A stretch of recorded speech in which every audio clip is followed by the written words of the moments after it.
Cheers and welcome back to Babeinlibrary. It's your girl Lisa, and today we're gonna do a 25 for 25 reading vlog centering the last and final books I have in a series.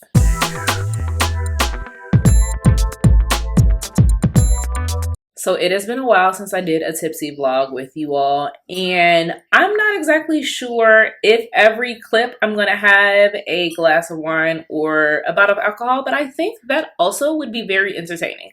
So we'll see what I'm able to do. But I am going to prioritize reading 3 books from my 25 for 25.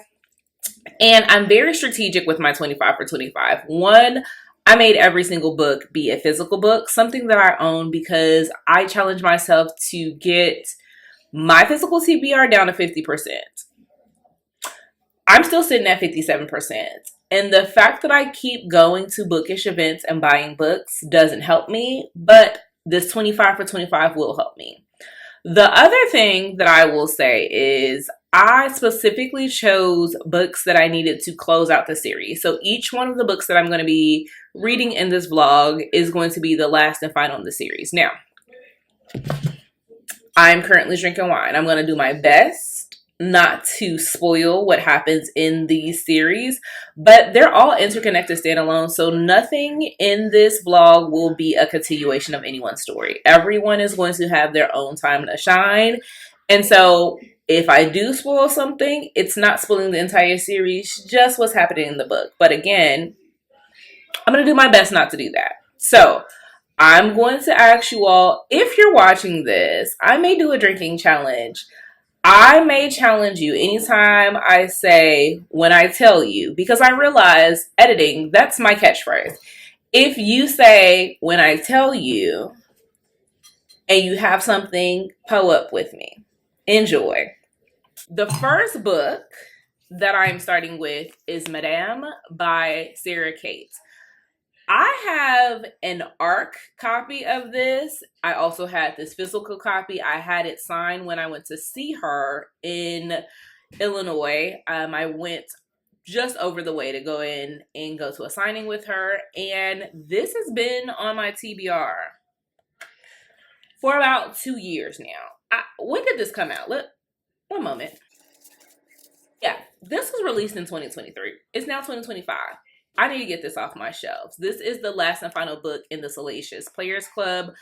I had been putting this off because I did not want to see the close of the chapter with the series. However, Sarah has just released that she is coming out with a second generation to the series. And I'm going to tell you right now, I cannot afford for her to produce the children in these series, and I haven't finished reading Madame Eve. Now, the reason why I say that is because going into this is a single mother trope.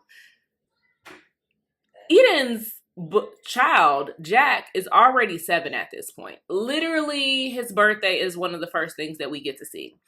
And I would not be surprised if Sarah made Jack's book the first book out the gate. That being said, I don't want to be caught slipping, so I need to read this book in preparation for that release. Now, this one is a polyamorous romance where you have Eden, who is our female main character. I'm going to say that it's older women, younger individuals, because she is going to be in a relationship with Clay, who was one of her subs that had been desperately in love with her. Actually, Eden realizes that Clay is probably the love of her life. However, she did not want to get tied down to another person. We find out that Eden was in a marriage and her husband was very abusive to her. She wanted to escape that marriage, which led her into the arms of Roman. This all happens at the beginning of the book, so I don't think that it's too much of a spoiler, but I will say Roman and her have a best friend relationship. You get to see that throughout the Salacious Players Club series. So it is of no surprise or of no note that Roman was the person that introduced her into the kink community. Now, we travel many moons later where she is now in a dom position. She has been with Clay, but when Clay confessed his love, she was like, ooh, yeah, this is too much. We have crossed the boundary that I said that I never wanted to go down that path. I'm going to have to cut this off. And when she decides to cut it off, Clay finds his happiness in another character. Now, he is messing with the daughter of his boss. Now, that's taboo in itself. Her name is Jade. Now, Jade is a young, fresh faced 23, fresh out of college, and she finds out by happenstance when Clay and Jade are out, they see Eden, and she sees my boyfriend is shook because of this older woman. I want to know what's tea. And so this begins where Jade starts to do a little bit of searching. She goes in and she finds out that Eden is Madam, and she's like, if this is what my man is into, let me consult with her. Let me figure out how I can satisfy him, not knowing that she is Madam to everyone. He, she, they, them. Non-binary, binary, whoever you may be, Eden is Queen Supreme. And I can't wait to read more of this. So I'm just getting started. I think I'm like 12% in. I know that this is going to be such a captivating read. Everything in the Salacious Players Club has been gripping to me. It has a lot of really good notes, not only from a Spice, but how Sarah positions and utilizes the kink community to bring out some deeply rooted issues that our characters have faced in their past and where they're trying to overcome. And this is her first and only, in this series, FFM story. So again, 2 women, 1 man. I find it very interesting that my favorite in the series was another polyamorous relationship, which is Give Me More. So Eden has always been my top girl. I'm very interested to see if she can unseat my favorite in the series, but this is the first thing that I am reading. I also am reading Assist. I started this one as well today. This one is the final in the, what is this? The St. Louis Sire series. Now, this is the story of Orlando. He is a professional hockey player with the St. Louis Sires. He is the center. We have seen Orlando in the other 2 books sparingly. Now, Orlando is what I'm going to consider a lover boy, which I find it very interesting because also in this series, Clay is very much a lover boy. So this may be a lover boy type of vlog. And unbeknownst to me, if the third one in the series also has a lover boy, I'm just going to rename the title of this video. But Orlando is seeking love. He is desperate to find his forever, whether that be his forever family, because he was an orphan. So he is always searching and desiring for someone to show him the love that he has been missing out on. And he is super infatuated our female character. Our female main character's name is Ishmaya. She is a professional rapper, better known as, I think, Bianca Batty. Don't get me wrong. I know it's Bianca something. Now, this puts you in the mindset of a Meg Thee Stallion / Cardi B / Glorilla. Very much, you know, women empowerment raunchy rap. And when I tell you that Miss Alexandria House has a way of laying down the tracks, like what she's putting in here, I'm like, oh, you might have a side rap career. But Orlando is infatuated with her. Like, he is her biggest fan, and he is invited to a barbecue and sees her, and he's like, I have got to know more about her. Now, this is the second time that he has met her, but she didn't acknowledge him because one thing about Ishmaya, she is trying to stay away from fans. She does not know, you know, she keeps a small circle, and she wants to be like, if you're for me, you're for me. But she realizes the people that are in her circle that's more like a dot are all of her employees. 1 being her bodyguard, 2 being her personal assistant. So she has no one in her corner that she doesn't pay to be there. So she's like, okay, let me figure out if I can establish a genuine connection. And what's interesting about this is the fact that she actually owns 2% of the St. Louis Sires. So, in essence, while she is trying to establish a friendship with Orlando and sees that he is someone that's genuinely interested in getting to know her, he's also on her payroll. And I feel like that's going to become part of the conflict with this series, is that there is going to be a little bit of conflict of interest in the fact that she owns a portion of the team, and they are going to come across that and figure out what is the best way to navigate that. Now, I will say she has also been a part of the foster system. I believe she was adopted, and so they're going to establish a little bit of kinship and connection, being at the fact that while he is desperately seeking love, she is also desperately seeking friendship, and they are going to establish a mutual bond. I am already enjoying this and loving how their friendship is starting off, where they have like FaceTime calls and they're checking in with one another, and it's just an organic way of finding a person that you can laugh and enjoy with and have some sort of connection to. So I'm very interested to see how this one plays out. I have a sneaking suspicion that this may be my favorite in the series. I know that that's saying a lot, but one thing Alexandria House is going to do is make me laugh, and I'm already invested in this story. So this is what I also will be reading this for this vlog. And then lastly, the final book that I'll be reading for my 25 for 25 is going to be Embers. This is the last in the Firecracker Cousins series. This one is where we have our female main character. She has always been in the orbit. Now, I have not started reading this book, so I'm going to have to read the back. Ayala and Malik, they have a mutual connection because Ayala obviously is one of the Firecracker Cousins, and Malik is the best friend to two of the men that are her cousin's significant others.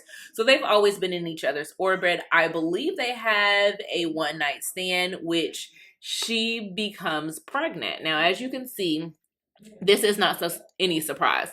The woman is about 8 months in this image right here. Like, she is ready to pop at any point. However, our main character Malik goes off to work. Now, whether or not he knows at the time that he leaves and joins the military, whether he knows he is about to become a father, is unknown to me. So this may be secret baby. It may be surprise pregnancy. I'm going to say it's more along the lines of surprise pregnancy than secret baby, because the baby isn't here yet and he's in the picture.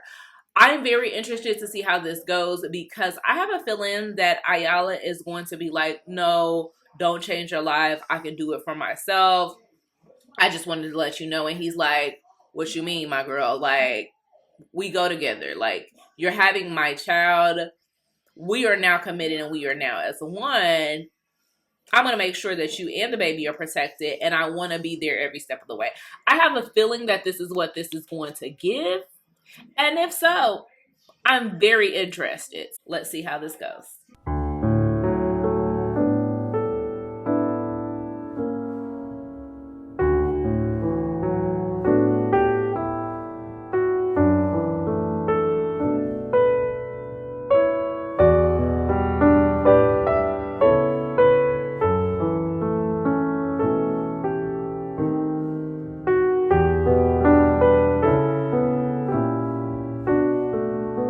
Okay, I am back without alcohol because I want y'all to know, I don't know who that lady was that came and talked to you. I don't know what she talked about. I don't know why she got on this video with her hair looking like that. I don't know who she is. Today you're getting Babeinlibrary. It's my birthday month, so I'm going to excuse my birthday behavior. However, I do plan on drinking today. That's my business. I just figured, let's not have everything be chaos in this video. Let's come here with decorum. Let's come here with tact. And let's talk about the two books I finished. Now, I finished Assist and I finished Madame. Both of these, again, are the conclusion and the end of their respective series. And I think that I deserve like a good girl, a praise, some worship. I deserve something because I just closed out not one, but 2 series. And I know y'all like, girl, that's the purpose of this video. As a mood reader, a person who will create a plan and never see that plan come to fruition, I'm very proud of myself. I think that I deserve a, you doing a good job, girl, you doing a good job. That's what I think I deserve. But less about that. Let's get into these books. I finished Assist First. Now, again, this is the last and final for the St. Louis Saya series by none other than Miss Alexandria House. And I want her to know she did her absolute big one with this. This right here, creme de la creme of the series. My favorite. When she came in and she put pen to paper, she wasn't playing with us. She said, hey, don't know where you're coming in on your reading journey. Hope that you read the series that ties into this before you get here. If not, double back around, read that, come back here. Because the plot twist damn near knocked me off my feet. And I was sitting down. This was good. Orlando Rap and Ishmia definitely gave top tier found family vibes. What the connection that they had and shared amongst each other, and then when they experiences their challenges and their hardship, they knew above all else, if you got me, I got you. We rocking until the wheels fall off. And baby, there are some hurdles that come into play with these two. Both of them have their traumatic past and history when it comes to their family dynamic. Because, again, as I said before, Orlando never knew his birth mother.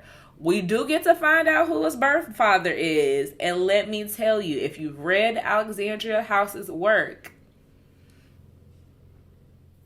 there's someone special that comes up and to claim this man. And I lost it.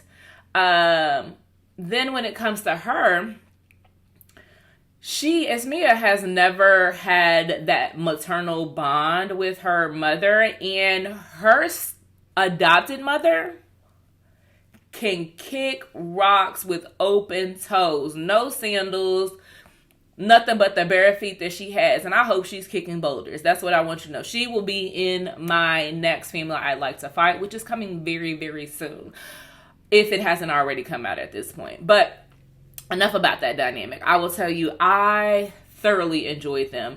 Not only from that found family dynamic, but how they supported one another, how they really gave what each other needed. They were their peace and comfort. And when they had to be out and exposed to the world, they also found people that would care for them, that would support them. Again, Ishmia has a team. So her bodyguard, her hairdresser, her makeup stylist, she knows her tribe. And she's like, hey, I'm with this man, we're rolling. And they was like, okay, well, if you want to duck off, I'm going to be there to support you. If you have read Can't Get Enough, you will see there's a funny moment. Can't Get Enough by Kenny Ryan, that is. There's a funny moment that happens in that book amongst assistants that happens here. And I was like, this is a sub-trope, like a super sub-trope that I didn't know I need, but I need it. And it's hilarious. Give me that witty banter.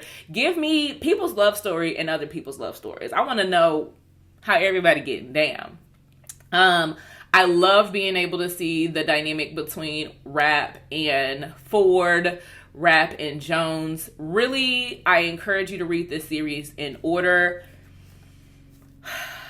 Best things, like Alexandria House damn near was working to get tears out of me. She was working real hard. There was a lot going on, but there was also those sweet and touching moments. There was also some spicy moments that I was like, oh, you got to taste this? And you told him that in return? Yes, we love to see it. I haven't read Big South, but I did appreciate how he came in and he supported our female main character. How we got to see his uncle and how, like, again, she had that very found family dynamic, even within people she found in the industry, because there are a lot of people that she meets in the industry and you get to learn about her backstory that if the earth stops spinning, I'd hope they fall off and we get back to spinning after the case. When I tell you that this book has some really deep elements, that only Alexandria House can do, and do so well, that you feel that the characters are supported, you learn a lot of information. Y'all, this one, fantastic read for me. Definitely one I would highly recommend. The next series I finished again was the Salacious Players Club series, and this was 2 years in the making. This book came out in 2023. I had read primarily majority of the series in 2023. So books 2, 3, 4, and 5, all read then. I took a step away from this one. Now, I had this copy in 2023. I had an art copy. For some reason or another, I just couldn't bring myself to close the chapter. Eden was always a mysterious character that I wanted to know more from. She was the madame of the Salacious Players Club, and I just didn't want to see it come to an end. Now, I will tell you, this book here definitely explored a lot. There was a good amount of miscommunication trope. The first half of this book felt a little bit different than the second half for me. I think the forbidden elements where Clay and Jade was sneaking around. Jade was sneaking around with Eden. It was kind of like workplace dynamic, some borderline cheating aspects. All of that good tension and angst was at the beginning portion of this book. And once their relationship started to form together collectively, I started to feel like there were certain components that were missing. This is the FFM story. You do get to see their dynamics with all of them working together, which for some reason I absolutely loved and enjoyed, and give me more. And this one, I just felt like it was okay. I looked at this more clinically, and I don't know if it was because of me taking a step back. When I say clinically and analytically, I'm looking at this story and I am understanding dynamics. I'm picking it up to learn things from it, because one thing Sarah is going to do, she's going to teach you, baby. She's going to teach you so much about yourself, about your preconceived notions, about what you believe kink is used for, how people should use it, what type of people. She's going to teach you something. You're going to walk away learning something. And I absolutely did walk away with a lot from here. But I did not feel invested to where, like, I absolutely love and adored the characters, that I wanted to be a part of their relationship, that I was getting hot and bothered by the scenes. None of that registered here in Madame, and I don't know if it's because I took too long with the series or it just wasn't for me. In terms of their makeup, their composition. Now, I will say, I loved and I was always rooting for Eden and Clay, because I'm a second chance romance girly. So, like, seeing them rekindle, learning about their history and their past, I thought that was the perfect element and glimpse. And I knew that Sarah needed to lean heavier into the relationship dynamic that Eden needed to build with Jane, because there can't be a lopsided point to the relationship. It could not be used. She could not be used as fodder. She had to build her own relationship and rapport with Jade. And it's not to say I dislike Jade, because I see a lot of elements in Jade as a person. Some of the things that she mentioned related to how she may be a switch, right? Where she wants to control certain elements, and other elements she wants decisions to be made, and she just executes them. I understand her point of view when it comes to really figuring out what makes her happy and saying screw everybody else. So from that perspective, I understand Jade and I resonate with her. Unfortunately, I felt like Sarah leaned a little too much into that building of the relationship, and it felt like Clay was the third party quite frequently. Even from the aspect of Eden. Eden would say, when it comes to their big blowout, that third act breakup, she was like, I'm so sad that I broke Jade's, heart. And I'm like, yeah, I understand she stormed out, but you basically told Clay, screw him and his mama. Literally. Like, you really just went and was like, went full out the bag on him, but you're not worried and concerned about him. You broke his heart not once, but twice, and you only worried and focused on Jade. I don't like that. As a person that is here for the second chance component, as a person who has already been exposed to Clay, not only in this book, but previous books within the series, I feel a little kinship with the man, and I feel like we decided that he was just a prop. Like, he was just the pain in the situation.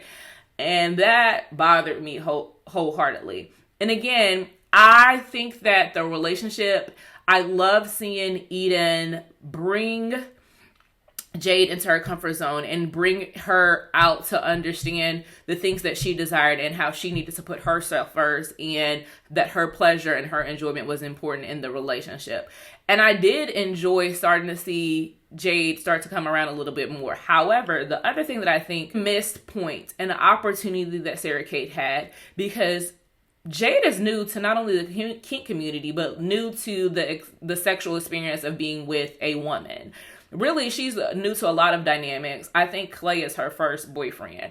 But what was interesting to me was there was no discussion or realization of her sexuality. And I'm not saying that she needed to come out and make this big presentation about how I am bi, or how I am pan, or how I am demi, or whatever the case may be, but some acknowledgement of this experience to say, oh, I am realizing this about myself and I am taking ownership of that. That is a really big point, especially when it comes to being in this community and in exploring your sexuality and removing yourself from societal norms. And I just found that very interesting that we skipped over this. And I think we skipped over it in Give Me More, and I didn't notice it, possibly because I was so enraptured by that makeup, and they were friends to lovers. They were looking at their best friend, whereas these are strangers. Like, Jade had no clue or relationship with Eden. So I found that to be very interesting. All in all, I will say I am very glad that I finished the series. It was good to see characters back again. I was glad to see the smallest glimpse of Maggie. To see Ronan with Eden. I really enjoyed seeing this. Now, I will tell you, this is primed for the second generation, and I don't have any intent to go read that. So The Good Girl Effect, I think, is coming out in probably 2 months, and that is following Eden's son, Jack. And we do get a lot of exposure to Jack, but I think I'm going to walk away from the Salacious Players Club being happy with the way in which I was introduced to this world. Now I'm going to transition into Embers, which is the final book that I'm going to be reading for this vlog. I will give you my thoughts and check in with you once I start.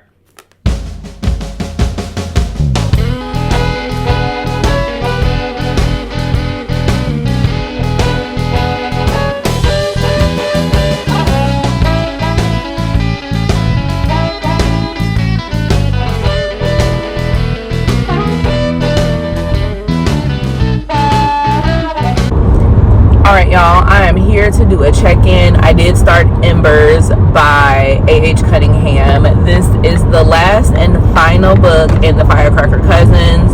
The Firecracker Cousins is a Friends to Lovers series. I just did realize that there is an additional novella that is a standalone that doesn't necessarily need to be read with this, but it is also known as the Firecracker series. I'm not counting that one. I will say I will be reading that probably on my vacation. I go out of the country to Mexico on Wednesday, so I probably will bring that one with me so I can really feel like I've completed the series. But Embers is the final one with the 3 cousins. This is Malik and what is our FMC's name? This is Malik and Ayala's story. Now, I have to come back and say I was a little bit loud and wrong in the fact that I thought Malik was in the Marines or the Army, and I thought he had went off to war. No, the man is a Marine merchant. Now, what that means, I don't really know. It sounds very non-specific. All I know is he's on a boat for 6 months at a time, sometimes 8 months at a time, and he does things. What those things are, is he like selling fish, selling items? I don't really know. We don't get into the specifics, which is not really necessary. However, that is one thing I want to clarify up. So at this point, we are seeing Malik come back home. This is the first time he's getting to meet his son, Andre. He is trying to navigate his relationship with Ayala because he sees that she is doing the best that she can, that she's a first-time mom, and she is suffering from postpartum. Now, he doesn't know it's postpartum at the time, but we do as readers, and I really appreciate the postpartum rep. Now, I don't have kids, but I have been with my sister as she has had my niece, and seeing what the hours are, seeing the toll it takes on your body. In this, one of the tolls it takes on Ayala's body is her lack of sex drive. Well, I'm not going to say lack of sex drive. She can't get over the finish line, so she can't orgasm. She is doing the best that she can, but her body, she feels like her body is betraying her. And as someone who had been so attuned with her body, she is really frustrated that she is not able to get it to do the things that she once could. And I really do understand her plight, because in addition to that, she is suffering with allowing people to help her and allowing Malik to come in. Most mothers have a difficulty, especially with their firstborn, of allowing their friends and family to really care for them. They want to do it all on their own. They don't really trust people with their child, and Ayala has already had trust issues because of her parents. So this one does have some, I guess, this dysfunctional family representation with her mother. Now, she is Jamaican, and her mother has very strong beliefs in terms of what a relationship dynamic should look like.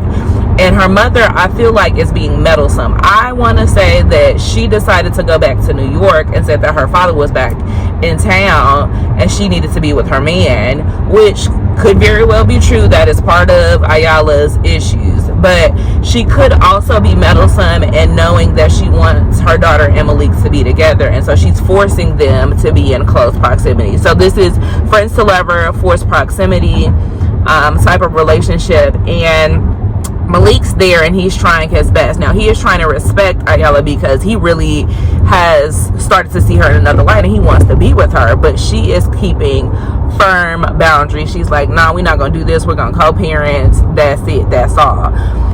Until he hears her one night, struggling to reach the finish line, and he's like, hey, use me, let me help you out, let me be the thing. I won't penetrate you because I want you to come to me. I want you to want me in that manner, but I'm gonna do everything and that is where I am and that is where I want to be. So I'll come back when I have more thoughts.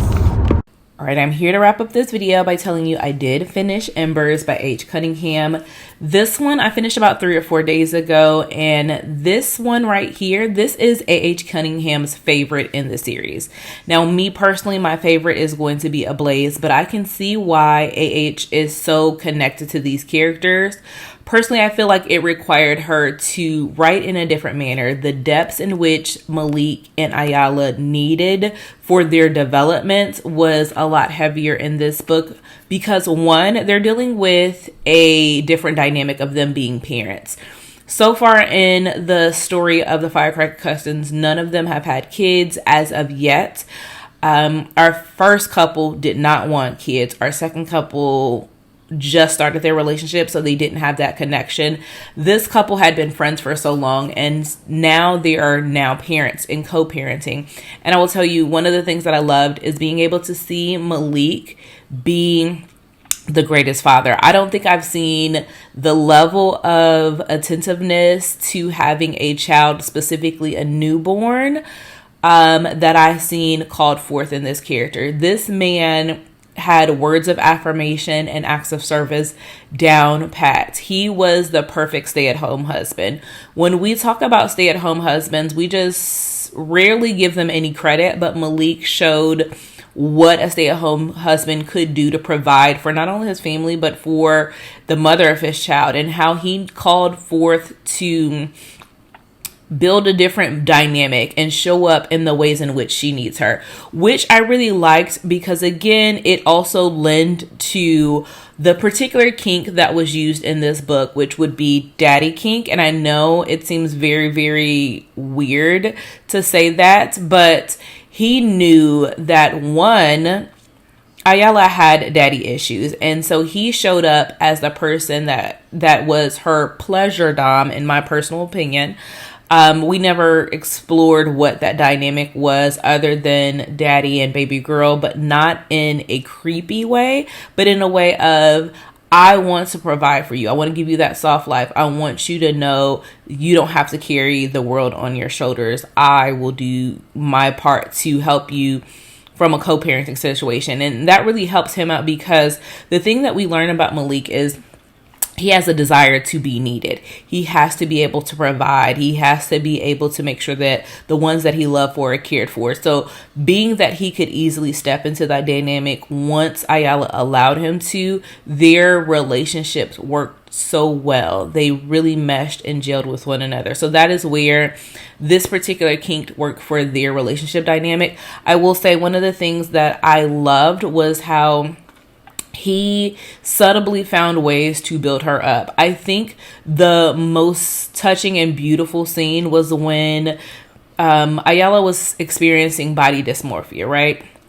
We focus heavily on her postpartum depression and how she is experiencing a rude awakening when it comes to her body, its capabilities, what she knew that it was able to handle, and how she liked to be pleased, or how she viewed herself before having a baby versus now. And Malik really started to catch on to that when he saw her reaction to, even being vulnerable and being naked in front of him, and how she was experiencing body dysmorphia. He made her stand in front of a mirror and he told her all the things that he saw when he looked in the mirror, and to kind of coax her to believe that for herself and truly listen to him.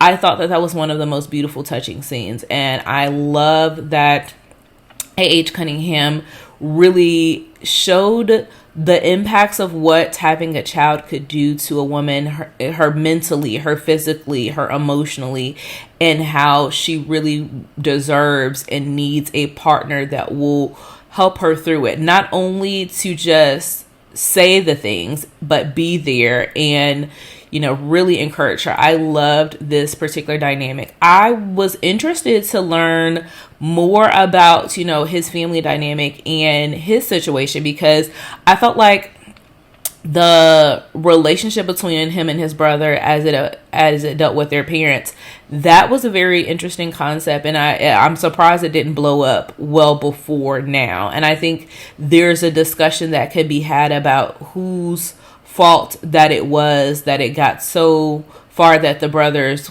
wind up becoming into a physical altercation. Some things that I also think on the opposite perspective for this book, though, I will say that towards the end, the pacing, there was gaps in the story where I would have liked to see A.H. Cunningham kind of, level out the details, because it got to a point where I felt that we had built up this tension. They had this blowout. They had went their separate ways. And then boom, they were immediately at the point of resolution. I'm like, wait, how do we get here? This is a really big grand gesture and a leap of faith that they were taking. And it just felt like we had rushed to get there, as well as some other things that took place. I really loved being back with my characters, from specifically Ablaze, being able to see Mari and being able to see Mason and being able to see Daniel, and how they really played the biggest factor when it comes to Malik's relationship. I was very intrigued to get more of their storyline. There was something that happened with them that made me jump for joy, and so I was very happy that I got to be back with those characters. All in all, this is a fantastic Friends to Lovers series. I will tell you, each and every one of these books in the Firecracker Cousin series is built off of a Friends to Lovers dynamic, and it looks different for each couple. So if Friends to Lovers is your bag, please, please, please, please check this one out. I'm going to ask you to do me a favor for this video. I want you all to tell me either a series you need to finish before the end of 2025, or you can leave an emoji. Leave me a family emoji. So a mother, a father, and a baby, two mothers and a baby, a mother and a baby, a mother, father, baby, plus whatever that familiar dynamic that is calling to you via emoji. Leave that down in the just chat for me, or tell me what series you need to finish before the end of the year, and I'll talk to you all next time.